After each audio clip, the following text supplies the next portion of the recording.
الله الله حيث أكون فحياتي حب ويقين। মানুষ পরকালীন জীবনে প্রবেশ করে মৃত্যুর মাধ্যমে। এই মৃত্যু প্রতিটি প্রাণীর অনিবার্য। কুল্লু নাফসিন যায়িকাতুল মাউত। আল্লাহ কিন্তু এই কথা বলেননি কুল্লুল ইনসানু যায়িকাতুল মাউত, প্রত্যেক মানুষের মৃত্যুর স্বাদ গ্রহণ করিতে হবে। বরং আল্লাহ বলেছেন কুল্লু নাফসিন যায়িকাতুল মাউত, প্রতিটি প্রাণীর মৃত্যুর স্বাদ গ্রহণ করিতে হবে। তার মানে এই পৃথিবীতে লক্ষ কোটি কোটি মাখলুকাত যাদের প্রাণ আছে, আমরা এই যে বলি 18,000 মাখলুকাত, এটি সঠিক কথা নয়। মাখলুকাত অগণিত।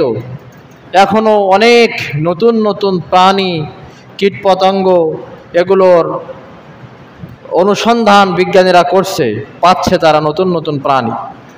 তো অগণিত কোটি কোটি মাখলুকাত যাদের প্রাণ আছে, প্রাণ যারই আছে তার মৃত্যুবরণ করা লাগবে।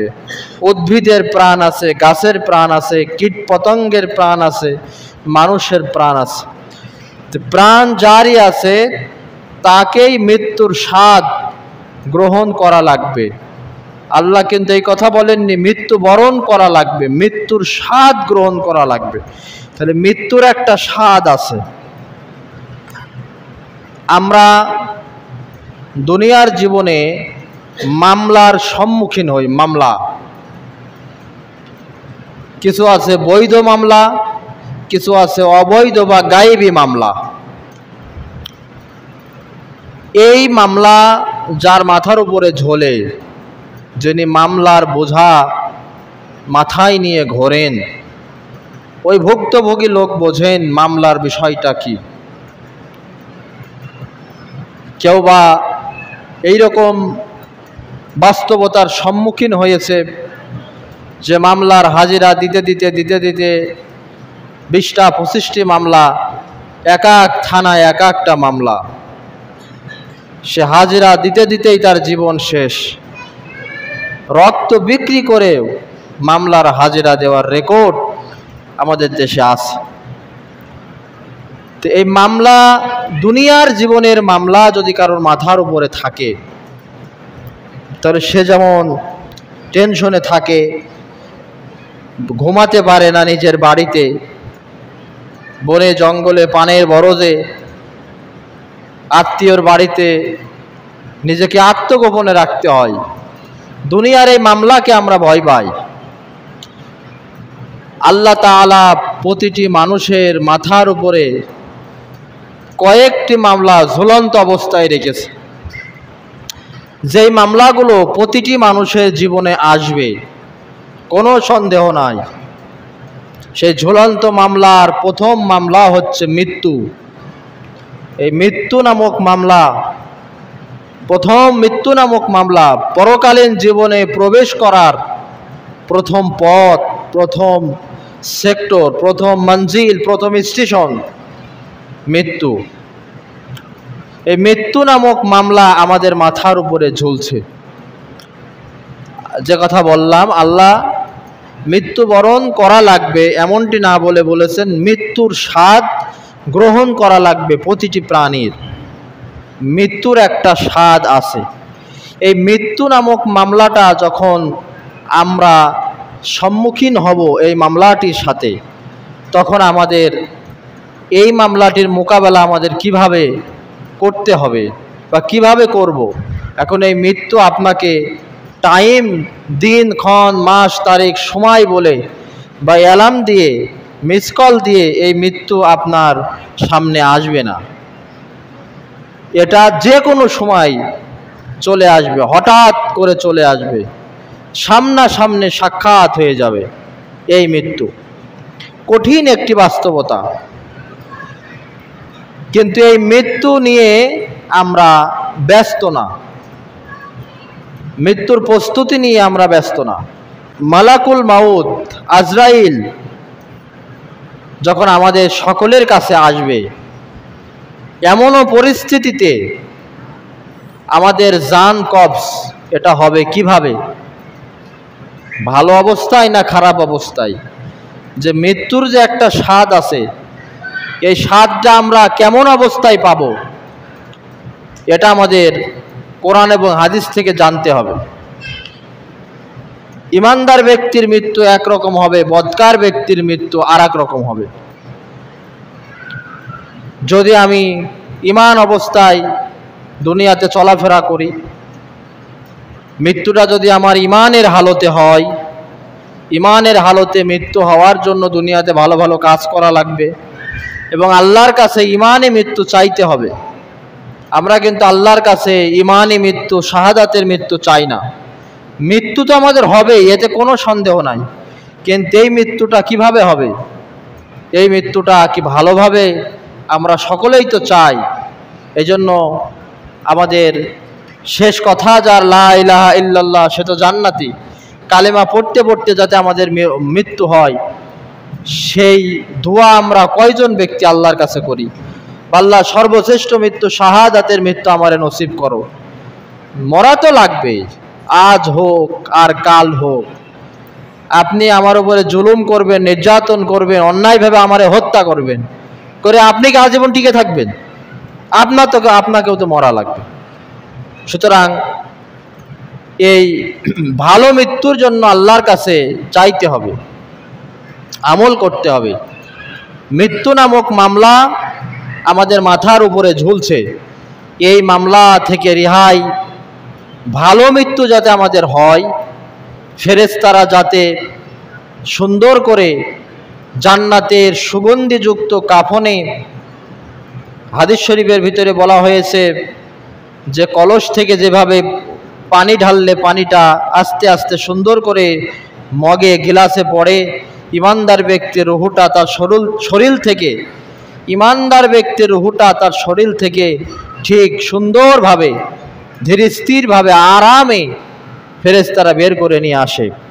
আর বদকার ব্যক্তির রুহুটা জীবন্ত ছাগল থেকে, পশু থেকে চামড়া তুললে যেই রকম হয়, সেরকমের সাতটায় ফেরেশতারা জান কবজ করে নিয়ে আসবে। খুবই কষ্টদায়কভাবে বদকার ব্যক্তির জানটা কবজ হবে। সুতরাং এই মৃত্যু নামক মামলা আমাদের মাথার উপরে ঝুলছে। আমরা আল্লাহর কাছে কয়েক রকমের দোয়া করব, কয়েক রকমের দোয়া, যেটি রাসূল করিম সাল্লাল্লাহু আলাইহি সাল্লাম শিক্ষা দিয়েছেন। আল্লাহুম্মা ইন্নী আউযু বিকা মিন ফুজআতিল মাউত। নবীজি বলেছেন, হে আল্লাহ, আমি আপনার কাছে হঠাৎ মৃত্যু থেকে পানা চাই। হঠাৎ করে স্ট্রোক করে মৃত্যুবরণ করা, রোড অ্যাক্সিডেন্টে মৃত্যুবরণ করা, এতে কি হয়? এতে কালেমা নসিব হতেও পারে, নাও পারে। এরপরে নবীজি আবারও বলেছেন, আল্লাহুম্মা ইন্নী আউযু বিকা মিন আরসালিল উমার। হে আল্লাহ, আমি আপনার কাছে অতি বার্ধক্যজনিত জীবনের একদম জরাগ্রস্ত হয়ে বিছানায় কাতরিয়ে ধুকে ধুকে মৃত্যু, এই মৃত্যু থেকেও আমি আল্লাহ আপনার কাছে পানা চাই। কারণ দীর্ঘদিন যদি আপনি বিছানায় ভোগেন, বিছানায় পেশাব করেন, বিছানায় পায়খানা করেন, আপনার পরিবারের সদস্যদের দ্বারা আপনি একটি বিরক্তির কারণ হয়ে যাবেন, পুত্রবধূ মুক্কালি করবে। এই কারণে রাসূল করিম সাল্লাল্লাহু আলাইহি সাল্লাম এই দুই ধরনের মৃত্যু থেকে আল্লাহর কাছে পানা চেয়েছেন। আল্লাহ তাআলা কোরআনুল কারীমের ভিতরে দোয়া শিক্ষা দিয়েছেন, ওয়া তাওয়াফফানা মাআল আবরার, ওয়া তাওয়াফফানা মাআল আবরার। আল্লাহ কোরআনুল কারীমের ভিতরে শিক্ষা দিয়েছেন, যেভাবে দোয়া করো যে আমাদের মৃত্যু দাও ইমানদার ব্যক্তিদের মতো মৃত্যু দাও, ইমানদার ব্যক্তিদের সাথে আমাদের মৃত্যু নসিব করো। এভাবে করে আল্লাহর কাছে পানা চাইতে হবে। হঠাৎ মৃত্যু থেকে, জীবনের শেষ প্রান্তে জরাগ্রস্ত হয়ে মৃত্যুবরণ করা থেকে আল্লাহর কাছে পানা চাইতে হবে। এবং শহীদি মৃত্যু, ইমানের হালতে যাতে আমাদের মরণ হয়, এই জন্য আল্লাহর কাছে আমাদের বেশি বেশি পানা চাইতে হবে। তো প্রিয় হাজিরিন, এই প্রথম মামলার সম্মুখীন আমরা হব, কিন্তু আমরা দুনিয়ার সব কিছু নিয়ে ব্যস্ত। আমাদের মৃত্যুবরণ করা লাগবে, মরণ আমাদের হবে। হ্যাঁ, আমাদের জীবন একটি জ্বলন্ত মোমবাতির ন্যায়। মোমবাতি যেমন গলতে গলতে গলতে গলতে মাটির সাথে মিশে যায়, আমাদের একটি সেকেন্ড পার হয়ে যাওয়া মানে একটি সেকেন্ড মরণের দিকে এগিয়ে যাওয়া। আমাদের হায়াত নামক মোমবাতি থেকে প্রতিদিন হায়াত ক্ষয়ে ক্ষয়ে যাচ্ছে, কমে যাচ্ছে। আমরা অমনোযোগী অবস্থায় ইকতারাবা লিন-নাসি হিসাবাহুম ওয়া হুম ফি গাফলাতিম মুরিদুন। আল্লাহ কোরআনুল কারীমের ভিতরে বলেছেন যে মানুষের হিসাব নিকাশের সময় নিকটবর্তী, মানুষের হায়াত কমে আসছে, কিন্তু সে গাফেল, অমনোযোগী অবস্থায় প্রতিটা দিন প্রতিটা রাত পার করছে, একটাবারের জন্য চিন্তা করছে না যে কোনো সময় এই সুন্দর পৃথিবী ছেড়ে আমাদের চলে যেতে হবে। আমিহীন পৃথিবী, পৃথিবী যেমন আছে তেমনই থাকবে, মাঝখান থেকে আমি চলে যাব। রাস্তার জায়গায় রাস্তা থাকবে, দোকানের জায়গায় দোকান থাকবে, আপনার বাড়ির জায়গায় বাড়ি থাকবে, আপনি যে চেয়ারে বসতেন চেয়ারটা থাকবে, মাঝখানে শুধু আপনিই চলে যাবেন। পৃথিবী তার নিজ নিজ গতিতে চলবে, আপনাকে ছাড়া পৃথিবী চলে না। এ কথা যারা বলেন ভুল ভুল ভুল, আপনি নিজে ভুল। কে বলেছে আপনাকে ছাড়া পৃথিবী চলে না? আপনাকে ছাড়া সব কিছু চলে, আপনাকে ছাড়া সব কিছু চলে। আপনি মৃত্যুবরণ করার পরে 2 দিন 3 দিন 4 দিন কান্নাকাটি হবে, একটু মন খারাপ করে থাকবে, খাওয়া দাওয়া বন্ধ থাকবে। দেখবেন 2 দিন 3 দিন 4 দিন পরে আপনাকে ছাড়া কিভাবে স্বাভাবিক জীবনে ফিরে যাওয়া যায়, কিভাবে জীবনটা গোছানো যায়, এই নিয়ে আপনার স্ত্রী, আপনার পরিজন, আপনার সন্তান সন্ততি ব্যস্ত হয়ে পড়বে। সুতরাং আপনার আমল আপনাকেই গোছাতে হবে, আপনার আমল আপনাকেই গোছাতে হবে। এই মৃত্যু নামক মামলা থেকে কিভাবে মানে ইমানের হালতে আমাদের মরণ হবে, এই জন্য সেই রকমের আমল আমাদের সাথে নিয়ে যেতে হবে। 2 নম্বরের মামলা আমাদের মাথার উপরে ঝুলছে। কি মামলা সেটি? সেটি হচ্ছে আমাদেরকে যখন কবরে দাফন করা হবে, তখন কবর একটা মনে করতে হবে রিমান্ড। এখানে আপনাকে রিমান্ডে নেওয়া হবে, কিছু জিজ্ঞাসাবাদ করা হবে, কিছু জিজ্ঞাসাবাদ করা হবে। মুনকার নাকির ফেরেশতা চলে আসবে। আপনার পরকালীন জীবনের দ্বিতীয় মামলা মুনকার নাকিরের সওয়াল জবাব। এই সওয়াল জবাবের জন্য আপনি প্রস্তুত আছেন কিনা? দুনিয়াতে এত কিছু করলাম, নামাজ পড়লাম, রোজা রাখলাম, দান সদকা করলাম, মানুষের সাথে ভালো ব্যবহার করলাম, সামর্থ্য থাকার কারণে যাকাত দিলাম, হজ করলাম, সত্য কথা বললাম, ইসলামের বিধিবিধান মেনে চলার চেষ্টা করলাম। এই ধরনের কোনো প্রশ্ন কবরের ভিতরে করা হলো না। কবরের ভিতরে বেসিক 3টি প্রশ্ন, মান রব্বুক, মা দীনুক, ওমান নাবিয়্যুক। কবরে কিন্তু এই প্রশ্ন করা হলো না, এই নামাজ পড়েছো কিনা, দুনিয়ায় রোজা রেখেছো কিনা, কোরআন তেলাওয়াত করেছো কিনা, দুনিয়ায় যাকাত দিয়েছো কিনা, হজ করেছো কিনা। এই ধরনের কোনো প্রশ্ন করা হলো না। কবরের ভিতরে বেসিক 3টি প্রশ্ন, মান রব্বুক, মা দীনুক, ওমান নাবিয়্যুক। এই 3টি প্রশ্ন করা হবে। কেন? এত ভালো ভালো কাজ দুনিয়ায় করে আসলাম, একটা বিষয় জিজ্ঞাসাবাদ নাই। এই 3টি প্রশ্ন নিয়ে জিজ্ঞাসাবাদ কেন? এই প্রশ্ন কি একবারও মাথায় এসেছে? এত কষ্ট করে নামাজ পড়লাম, এত কষ্ট করে গরমের ভিতরে রোজা রাখলাম, তারাবি পড়লাম, তার কোনো প্রশ্ন কবরের ভিতরে নাই। রবের প্রশ্ন, দ্বীনের প্রশ্ন, নবী রাসূলকে নিয়ে প্রশ্ন। এই 3টি প্রশ্ন যদি আমরা বুঝতে পারি, তাহলে আমাদের জীবনটি সুন্দর হয়ে যেত। এই 3টি প্রশ্নের ভিতরে মানুষের জন্ম থেকে নিয়ে মৃত্যু পর্যন্ত কিভাবে চলতে হবে, ব্যক্তি জীবন থেকে নিয়ে শুরু করে আন্তর্জাতিক পরিমণ্ডলে কিভাবে চলতে হবে, রান্নাঘর থেকে শুরু করে বঙ্গভবন পর্যন্ত কিভাবে চলতে হবে, এই 3টি প্রশ্নের ভিতরে সব কিছু ঢুকিয়ে দেওয়া হয়েছে। রব, মান রব্বুক, তোমার রব কে, তোমার রব কে? এই বেসিক একটি প্রশ্ন।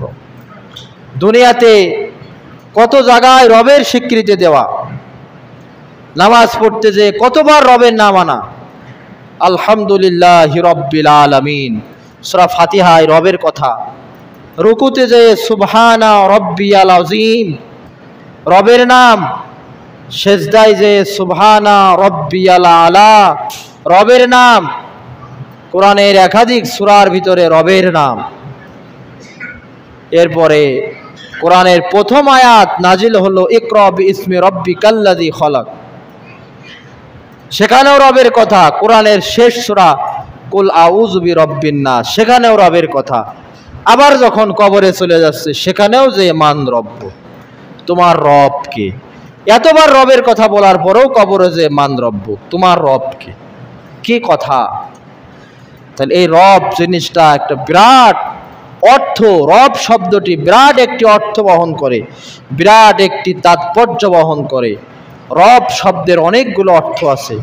রব শব্দের একটি অর্থ লালনকারী, পালনকারী। এই অর্থে পিতামাতাও আমাদের রব। আমরা যে পিতামাতার জন্য দোয়া করি, রব্বির হামহুমা কামা রব্বা ইয়ানি সগীরা, এই দোয়ার ভিতরে দুইবার রব আছে। প্রথম রব দ্বারা আমাদের আল্লাহকে ডাকছে, হে আমাদের রব পালনকারী। রব্বা ইয়ানি, এখানে দ্বিতীয় রব দ্বারা পিতামাতা উদ্দেশ্য, লালনকারী পালনকারী। তার মানে পিতামাতা আমাদের ছোটবেলায় লালন করেছে, পালন করেছে।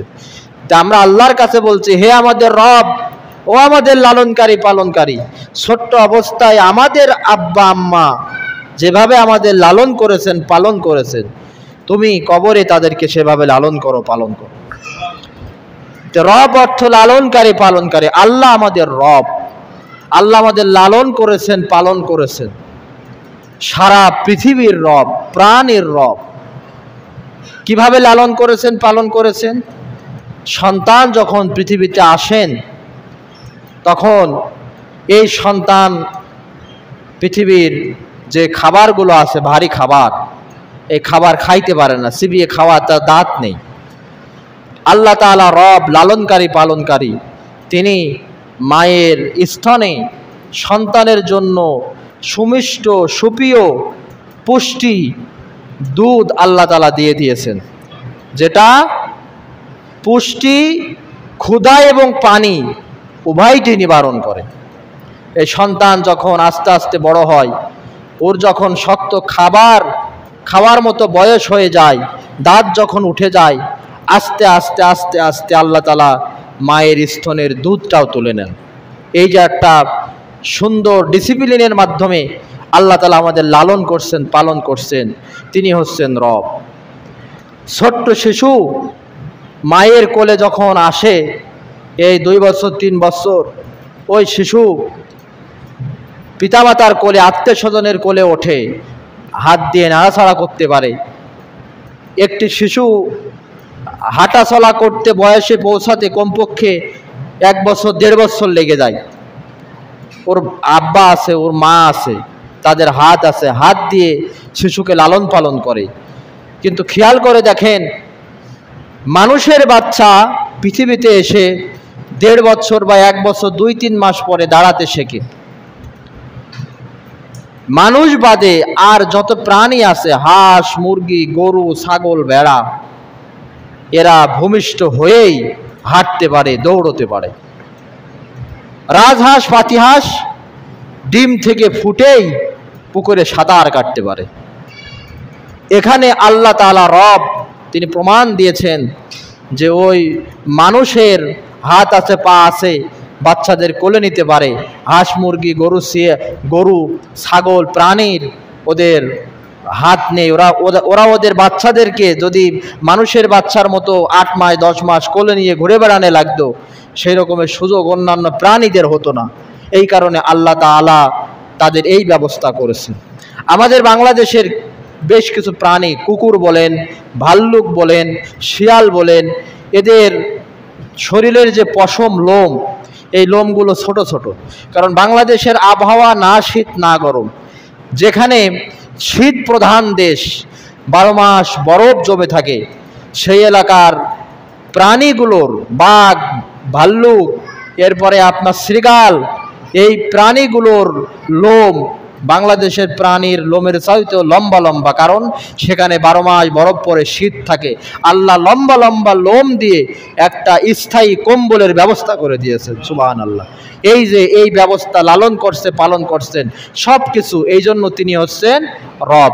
এই রবের একটা অর্থ লালনকারী, পালনকারী। রবের আরেকটি অর্থ হচ্ছে আপনার আইনদাতা, বিধানদাতা। আমরা আল্লাহকে লালনকারী, পালনকারী হিসাবে মানলেও, আমরা বাস্তব জীবনে আল্লাহকে লালনকারী, পালনকারী, রিজিক দাতা এই হিসাবে মানলেও আল্লাহ যে আমাদের আইনদাতা, বিধানদাতা এই হিসাবে মানি না। এই আইন বিধানের ক্ষেত্রে আমরা রব বা প্রভু হিসাবে মানছি বিদেশিদের। এই জন্য দেখেন না, আমরা প্রায় প্রায় বলি যে বিদেশি প্রভুদের চাপ। এখানে প্রভু মানে আইনদাতা, বিধানদাতাকে বোঝায়। যে ভারতের দাসত্ব করছে, আমেরিকার দাসত্ব করছে, ভারতকে প্রভু হিসাবে মানছে, আমেরিকাকে প্রভু হিসাবে মানছে, এই প্রভুর আরবি হচ্ছে রব। তার মানে আমরা বাস্তব জীবনে আল্লাহকে আইনদাতা, বিধানদাতা হিসাবে মানি না। লালনকারী, পালনকারী, রিজিকদাতা, সৃষ্টিকর্তা, এরপরে জীবনদাতা হিসাবে, মরণদাতা হিসাবে মানি। কিন্তু আল্লাহ যে আইনদাতা, বিধানদাতা, আলা লাহুল খালকু ওয়াল আমর, আল্লাহ কোরআনুল কারীমের ভিতরে বলেছেন সৃষ্টি যার, আইন দেওয়া, বিধান দেওয়ার অধিকারও তার। এই পৃথিবীর সৃষ্টি করেছেন যে আল্লাহ, এই পৃথিবী কেমনে চলবে সেই আইন বিধান দেবেন আল্লাহ। আল্লাহ বিধান দিয়েছেন কোরআনের মাধ্যমে, কোরআনের ব্যাখ্যা, হাদিস, আল্লাহ এবং আল্লাহ রাসূল আইন দিয়েছেন, বিধান দিয়েছেন। কিন্তু আমরা বাস্তব জীবনে আল্লাহকে আইনদাতা, বিধানদাতা হিসাবে না মেনে আমরা আইনদাতা, বিধানদাতা হিসাবে আমাদের দেশীয় এবং আন্তর্জাতিক পর্যায়ের নেতাদের, দার্শনিকদের মানছি। যে ওই নেতা তারা ক্ষমতায় যে কোন আইন তৈরি করলো এবং কাদেরকে আমরা সে আইন তৈরি করার জন্য, আইন তৈরি হয় কোথায়? আইন তৈরি হয় সংসদ ভবনে, পার্লামেন্টে। এই পার্লামেন্টে আমরা কাদেরকে আইন তৈরি করার জন্য পাঠাচ্ছি? যাদের জীবনে নামাজ নাই, যাদের জীবনে ইসলামের ছিটে ফুটা নাই, যারা কোরআনের অক্ষর পড়তে পারে না, ইসলাম সম্পর্কে ধারণা নাই, তাদেরকে আমরা নামাজিরা ভোট দিয়ে, সমর্থন দিয়ে যেখানে আইন তৈরি হবে সংসদ ভবনে, এই এমপি হিসাবে তাদেরকে আমরা সেখানে পাঠাচ্ছি। তার মানে আপনি স্বাভাবিকভাবেই আইনদাতা, বিধানদাতা হিসাবে আপনার আল্লাহর আইনের বিরুদ্ধে যারা অবস্থান করছে তাদের পক্ষে আপনি আছেন। তাহলে আপনি যখন মৃত্যুবরণ করবেন, কবরে যখন আপনাকে বলা হবে মান রব্বুক, প্রশ্ন আরবিতে হবে। যদি আপনি দুনিয়ার জীবনে আল্লাহকে আইনদাতা হিসাবে বাস্তবিক জীবনে প্রতিটা সেক্টরে মেনে চলতে পারেন, তাহলে আপনি আরবি না পড়লেও উত্তর দিতে পারবেন রব্বি আল্লাহ, আমার রব তিনি হচ্ছেন আল্লাহ। এখন এই রব আল্লাহ কোন আইন দিয়েছেন আপনার ব্যক্তি জীবন, ওটা তো গেল রাজনৈতিক পরিমণ্ডলে। আপনি যখন ব্যবসা করবেন সেখানে আল্লাহ আপনার একটা নিয়ম নীতি দিয়েছেন, হালাল পন্থায় ব্যবসা করতে হবে, এরপরে মানুষকে ঠকানো যাবে না, ওজনে কম দেওয়া যাবে না, খাদ্যে ভেজাল দেওয়া যাবে না, হ্যাঁ, মাত্রা অতিরিক্ত লাভ করা যাবে না। এখানেও ইসলামের কোরআনের একটা মূলনীতি আছে।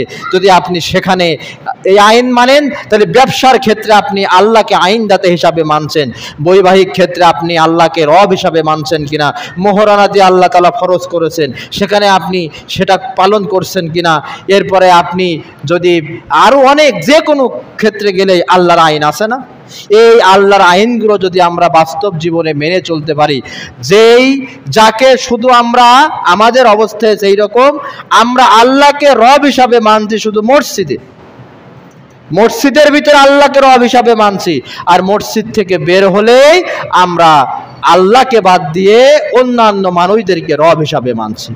সুতরাং আমাদের এই মামলা, দ্বিতীয় মামলা, যে রিমান্ডে 3টি প্রশ্ন করা হবে, রিমান্ডে গেলে মানুষের নানাবিধ প্রশ্ন করা হয়, কবরের রিমান্ডে 3টি প্রশ্ন করা হবে। আমরা আজকে প্রথম প্রশ্নের ব্যাখ্যা বুঝলাম, বাকি আলোচনা আমরা আগামী জুমায় শুনবো ইনশাআল্লাহ। আল্লাহ তাআলা আমাদের সকলকে আজকের আলোচনায় বাস্তব জীবনে আমল যাতে করতে পারে সেই তৌফিক দিক, আমিন। ওমা তৌফিকি ইল্লা বিল্লাহ, আলাইহি তাওয়াক্কালতু ইলাইহি উনীব, ওয়া আখিরু দাওয়ানা আনিল হামদুলিল্লাহি রাব্বিল আলামিন।